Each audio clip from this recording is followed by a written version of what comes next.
It's crime time on FLP Radio, and you know what that means. Another exciting installment of Detect and Serve.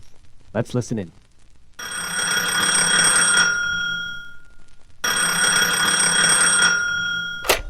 You've reached the office of James Law, Private Eye. This is Law speaking. Yes, my name is Iben, and I have a matter that requires your skills. And of course we'll pay handsomely for your discretion. I'm not in it for the money, honey, but even an eye's got to eat. How can I help? Meet me at 1313 Bad Omen Avenue. I'll explain everything. And come alone. Most nights I do. I'm on my way. That's how these things usually started, with a cryptic phone call from a colorful character. Except this was the 1950s, so they hadn't invented color yet. I was a young, spry, and occasionally obtuse detective, trying to make his way in a world not fit for the innocent. Up yours! The parents named me Law, James Law, though a lot of people call me Johnny for some reason I haven't quite figured out yet. I was born and raised on the mean streets of Crime City, USA, which in retrospect is an odd thing for the settlers to have christened it. Seems like kind of a self-fulfilling destiny situation. But love it or more likely hate it, this city is my home, and like the lint in the deepest fissure of your best friend's belly button, home is something you can't always pick. So until I die and they spray my slurried ashes on the interior of the police chief's 98 Starfire, I will continue to serve this great and raiding city the only way I know how, by solving its weird mysteries. I pulled up to the address as discussed. I knew there had been a familiar ring to it over the phone. No, not that ring. I mean, the address sounded familiar. But it wasn't until I got on the scene that I remembered. Of course, the old spooky Gothic castle sitting precariously on a cliff on the edge of town. How could I forget? This was the place all the kids at school used to think was haunted, simply because it had a cemetery in the front and you could hear disembodied groans of anguish and agony coming from the halls at night. But I never believed in such superstitions. I was a man of real science, like astrology, and that day's horoscope told me to stay away from nuts and fruits. Luckily, I had previously lost my nuts to a thieving squirrel, and the fruits hung around the theater district. I was sure I would be fine. As I approached the castle, I felt a chill tickle the back of my neck like the fingers of a frisky capuchin. I turned, but seeing no one, kept right on my way. I figured goosebumps were just one of those inexplicable phenomena that happened all the time and without rhyme, sort of like spontaneous combustion, which is exactly why I always sleep with an asbestos blanket. Excuse me. I stepped up to the castle doors, half expecting their jagged boards to open up a mouth and swallow me whole. They boasted a set of intricately sculpted brass figurines in the shape of hellhounds, which you could use to make your presence known to the owners. Now, I'm no architect, but those puppies were the best set of knockers I'd ever seen. Before I could get my hands on them, though, the door creaked open. Creaked, damn it, not croaked. Better. I looked down, and a hideous creature poked its head out below me. Almost human, but not quite. It stood at no more than 5 feet, with 2 eyes looking 3 different ways and a brow that could polish a linoleum floor. Its back hunched, and its teeth looked ripe for snatching a sugar cube right out of your hand. It was undoubtedly the ugliest, vilest, most offending to the 5 senses and then some creature I had ever seen. Oh, that's not really a nice thing to say. Sorry, that was supposed to be narration, not dialogue. Forget I said anything. Oh, okay. And you are? The name's Law, James Law, Private Eye, but you can call me detective, or investigator. Just don't call me a dick. Only my ex-wife calls me that.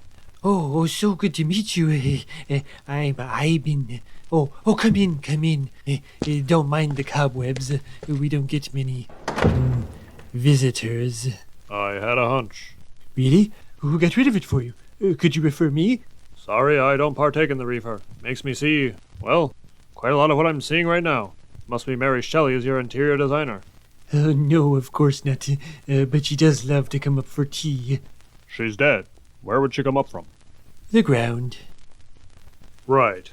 So you've got a mystery for me? Not a mystery. A runaway. I looked to the top of the grand staircase, and there he was, the head honcho of the house, though this honcho looked like he came with a scythe and a punch card to the River Styx Express. If I didn't know any better, and I didn't, I'd say he spent his Sunday mornings as far away from church as inhumanly possible. Oh, Master, it's so good to see you out of your chambers. This is Detective I know who he is, Mr. Herebefore. I asked you to call him. Your name is Ivan Herebefore? It really rolls off the tongue, doesn't it? No, gives me deja vu. Now as for you... Hello, Detective Law. I am Dr. Spankenfine. Apologies, I seem to have left my weather radio on. If you're just joining us, we're playing all the classics and hits from then to now, right here on WIND Radio. Let's take us back to 1947 for this hot single, Hurricane Helena. Thank you, Ivan. Spankin' fine, huh? Well, I'd shake your hand, but I'm not too sure where it's been. So what is this about a runaway? We have how shall we put it, a cousin who is loose about the castle. And let's just say he's not all there. An amputee. Sorry to hear that. No, he is quite well endowed with limbs, but his mind is that of a child. And with a home this large, we fear he may escape before we can find him. Should that happen, there will be hell to pay. Will he really cause that much trouble? No, but I made a bet with Hades that I would not lose him, and so you see the situation I'm in. Understood. I think. I'll do what I can to find him. Thank you, Detective. Ivan will assist you with any further details. And now, if you'll excuse me, I must return to my milk bath. I wondered what was running down your leg, but I didn't want to say anything. Master has a very strict regimen to keep his skin so thin and transparent. Isn't he just glistening? Like a fresh loogie on hot pavement. Now tell me about this cousin of yours, Ivan. Yes, of course. Well, he's about 7 feet. 7 feet? What is he, the better part of an octopus? No, we couldn't get the tentacles to connect properly. Oh, what else? Oh, he has a bald, square head and peeling gray skin, almost like a corpse. Doesn't get out in the sun much, huh? Is he Irish? Oh, I'm sure he's got a little Irish in him somewhere. Perhaps the liver, or maybe the spleen. Uh-huh. And does this giant, sickly, baby-brained amalgamation have a name? No, not technically. We just call him the Fiend. I thought I turned that thing off. Well, if I'm going to find Fine's Fiend, I need to know what makes it tick. Can you show me the last place you saw him? Certainly. Right this way. I followed the funny little servant down a labyrinth of cold, dark, and suspiciously moist halls. What few windows had been installed was secured with iron bars, stronger than a gorilla could possibly break. And something told me they weren't just for decoration. You don't mind the bars on the windows. They're just for decoration. What can I say? My sources have been wrong before. We came to a wall with what appeared to be a doorway sealed by stone, but one stone was out of place. Ivan pushed it like a switch, and suddenly the whole thing collapsed, revealing a set of descending stairs. Pretty nifty secret passage you got there. Does it crumble every time you open it? The design is flawed, we know. We had a discussion with our architect about it. Shall we? Like every woman I've ever danced with, I'll let you take the lead. Very well. Mind the pebbles. Wouldn't want to see you slip.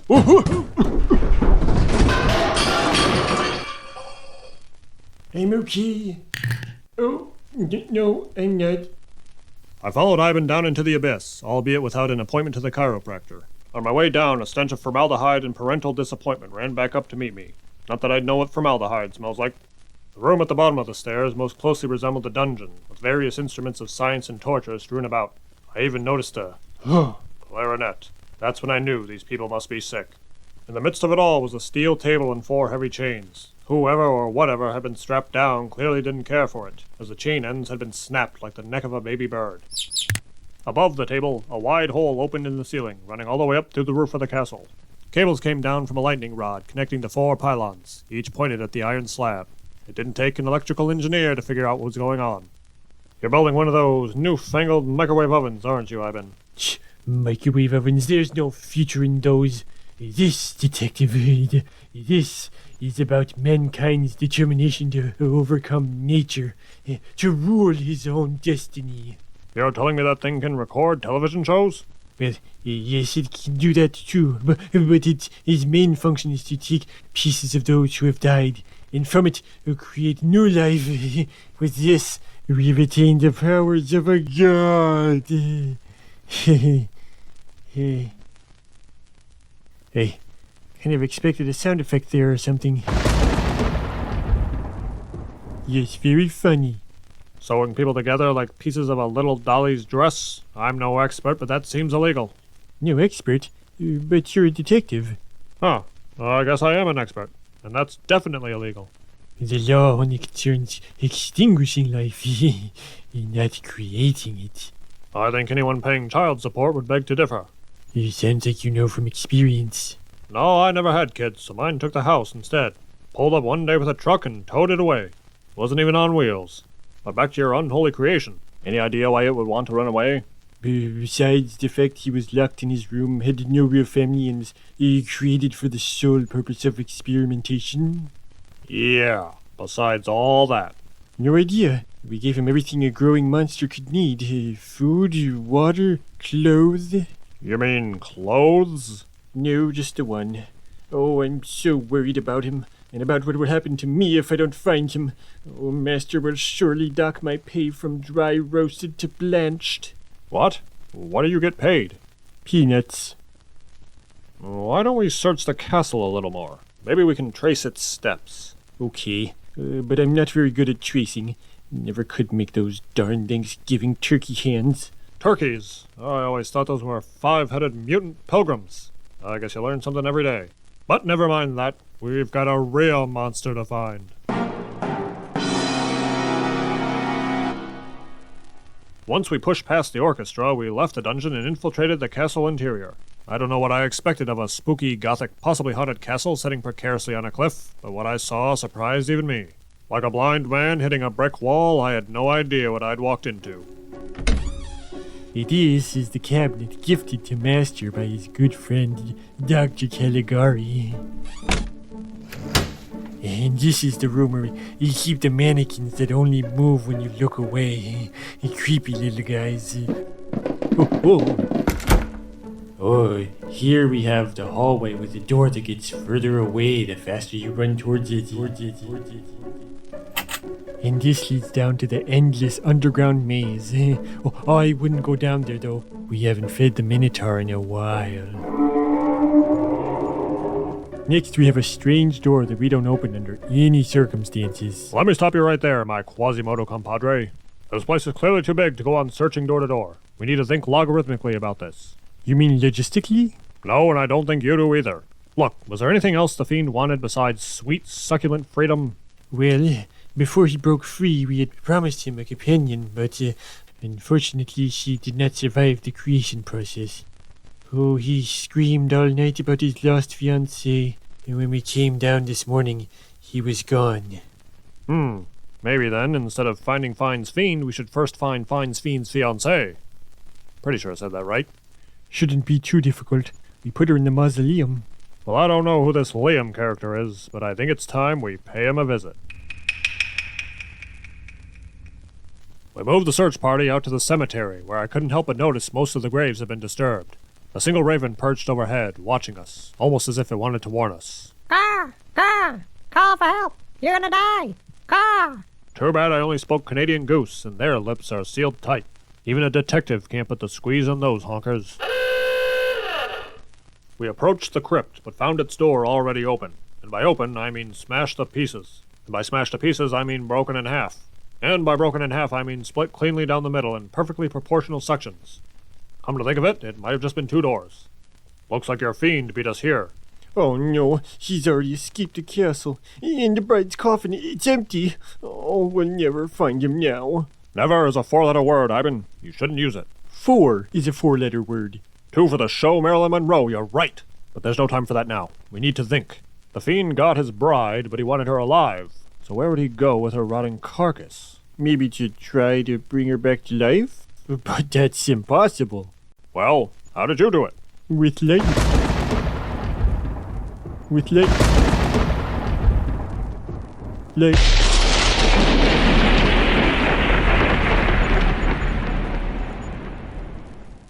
Yeah, that. So you need lightning to bring it to life, huh? But maybe there's another way. There definitely is not. Maybe not for you, but for a simpleton. Come on, we're heading into the city. What? Why? Where? The only place a mindless monster might think it can find lightning in a bottle. Crime City Light and Power. Excuse me.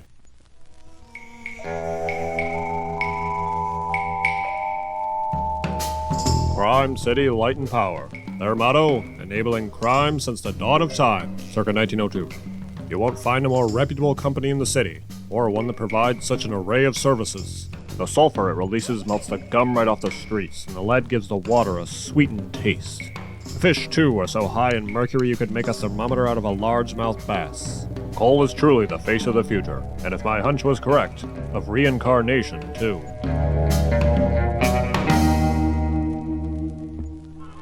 We pulled up to the power plant as a gaggle of coalmen burst through the doors like they'd just seen a spider. Thankfully, we knew we were only dealing with a monster. We ran inside against the flow of traffic and followed the screams, which were themselves drowned out by an insidious roar. Rawr. Okay, well, not like that, but anyways, we pushed our way through the plant and out to the transformers, where our grotesque gray fiend stood mesmerized by the humming machinery. In its hands, it held the most beautiful woman I'd ever seen, but it quickly realized its mistake and tossed her aside. It then picked up its visibly stinking corpse bride and squeezed her tight in its arms. I knew I had to act fast before it committed a public display of affection and made everybody uncomfortable. Stop right there, fiend! The monster looked back with crazy in its eyes and roared when it saw Ivan. Rawr. Not like that. Yeah, like that. Now you listen here. You put that failed science project back where you found it, and I mean right now. Oh, please come home. I promise we won't chain you to the table anymore. Then 12 hours a day. And we won't feed you fish heads from a bucket anymore. We'll put them on a plate. Wait, what are you doing? Never mind that. Duck! What majesty. Now look out! We took cover as the frenzied fiend raised the dead dame over its head. But whereas we expected her to come waltzing our way over the airwaves, instead the fiend turned heel and heaved her into the high-voltage transformer. The sparks flew like two young lovers meeting for the first time, or like when you walk around a carpet with really fuzzy socks. It was electrifying to be sure, and beautiful in a way I couldn't explain. Here was a creature that never knew love, fighting so hard to find it, risking life in ill-fitting limb. It was almost enough to want to root for the guy, because if love could make it in such a desolate place, well, then maybe it could make it anywhere. You know, Ivan, maybe this fiend will be just fine on his own. And they're both dead. No, my poor fiend. Oh, you were so young and hideous. Weep not, Mr. Herbivore. Spankin' fine, you slippery minx. How did you get here? I have a small radio tracking device implanted on Ivan, so I always know where to find him. You mean that giant thing on his back he thinks is a hunch? Come again? I must commend you. You've done well hunting down my monster, detective. Your monster was a detective too? Small world. I am grateful to see him again, but in such a sorrowful state I find my heart is moved. Might I recommend a cardiologist for that? Or perhaps a realtor? No, detective, I mean I am moved with compassion for the fiend. Had I known he longed so for love, I would have murdered, made him a companion ages ago. I will rebuild them together, and with a love this strong, it will surely succeed this time. Ivan! Yes, master? Retrieve the bodies. We have much work to do. Yes, master.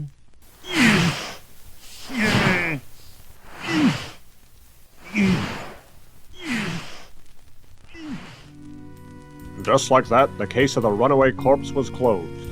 Frankly, I was a little disappointed I didn't get to shoot anything, but I guess that's what I get for not bringing my camera. In the end, I'm not too sure who the real monster was, but detective work isn't about judging the world. It's about finding the facts, and the facts are that fiend was probably better off lost and I made a horrible mistake. But the job was to find a missing monster, and by golly, Buddy Holly, I did just that. When there's a crime to be stopped, get your neighborhood watch. But when there's a mystery to solve, you know who to call. James Law, Private Eye, licensed and insured to detect and serve. Good night.